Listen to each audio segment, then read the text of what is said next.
আমি য'তেই নিৰ্বাচন নেখেলোঁ লাগিলে যিয়েই নহওঁ লাগিলে জয় কিংবা পৰাজয় দেশমাতৃৰ সেৱাৰ কাৰণে যিটো লক্ষ্য উদ্দেশ্য লৈ আগবাঢ়ি আহিছোঁ সেই যাত্ৰাত সদায় মাতৃৰ আশীৰ্বাদ থাকিব। সকলো মাতৃৰ প্ৰতিয়ে থাকিব তেখেতৰ। সমগ্ৰ অসমৰ আই মাতৃসকলৰ প্ৰতি মোৰ এইটো সশ্ৰদ্ধ প্ৰণিপাত।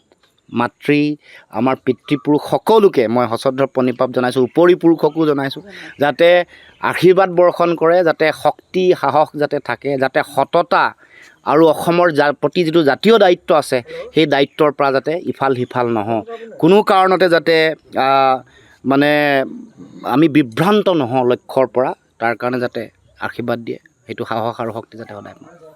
মাজুলী যোৰহাট সংযোগী দলঙক লৈ পেলাই যি আগন্তুক নিৰ্বাচন মাজুলী আৰু যোৰহাট সংযোগী দলংখন বিজেপিৰ কাৰণে ৰাজনৈতিক অস্ত্ৰ হিচাপে বহু দিনৰ পৰা ব্যৱহাৰ কৰি আহিছে। সেইকাৰণে বাৰে বাৰে ঠিকা আবণ্টন দিয়াৰ সময়তো ৰাজনীতি, ঠিকা যিটো সংস্থাক দিলে সেই সংস্থাটো কেনেকুৱা সেই কথাও মানুহে ওলালে।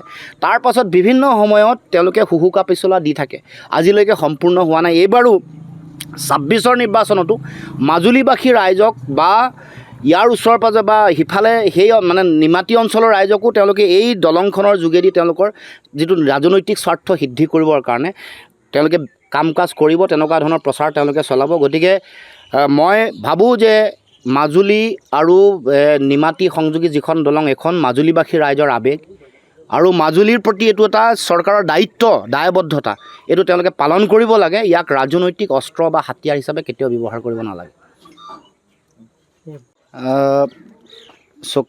মই মাৰ ওচৰলৈ আহিয়ে থাকোঁ, মাজে মাজে আহি থাকোঁ। এতিয়া বহাগৰ বিহু, এতিয়া ফাগুন শেষ হ'ল, চ'ত মাহ, বিহুলৈ বৰ বেছি দিন নাই। গতিকে বিহুৰ আগত মই আহি খবৰ লৈ গৈছোঁহি। আৰু এই সময়ত আমি মাৰ পৰা আশীৰ্বাদ বিচাৰিছোঁ, যাতে যিটো আশীৰ্বাদ সদায় আছে, আমি মানুহৰ কাৰণে, অসমৰ জাতীয় জীৱনৰ কাৰণে, অসমৰ ভাল ভৱিষ্যতৰ কাৰণে, সুৰক্ষিত ভৱিষ্যতৰ কাৰণে সদায় যুঁজ দিব খোজোঁ। অসমৰ মাটি ভেটি ভাষা কৃষ্টি সংস্কৃতি ৰাজনৈতিক ভৱিষ্যত সুৰক্ষিত কৰিবৰ কাৰণে জাতীয় জীৱনৰ যিখন মহাসংগ্ৰাম, সেইখন সংগ্ৰামৰ আমি এগৰাকী আজন্ম জাতীয় সৈনিক হৈ থাকিব খোজোঁ। অসম মাতৃৰ সেৱা পূজা অৰ্চনা কৰিবৰ কাৰণে ভগৱন্তই যাতে সদায় শক্তি দিয়ে, মতি দিয়ে, জ্ঞান বুদ্ধি দিয়ে, তাৰ কাৰণে মাৰ ওচৰত আহি আশীৰ্বাদ লৈছোঁ। আৰু সেই আশীৰ্বাদ সদায় আছে। আৰু আমিও এইখন যুঁজ অসমীয়া মানুহৰ যুঁজ, এইখন যুঁজ অসমৰ এটা শক্তিশালী সভ্যতা প্ৰতিষ্ঠাৰ যুঁজ। আৰু এইখন যুঁজৰ আমি এগৰাকী সৈনিক হৈ থাকোঁতে যাতে আমাৰ মাজত যাতে আপোচবিহীন স্বাভিমানী জাতীয় চেতনাটো যাতে সদায় নিহিত হৈ থাকে, সেইটোৱে আমাৰ সদায় ভগৱন্তৰ ওচৰত প্ৰাৰ্থনা।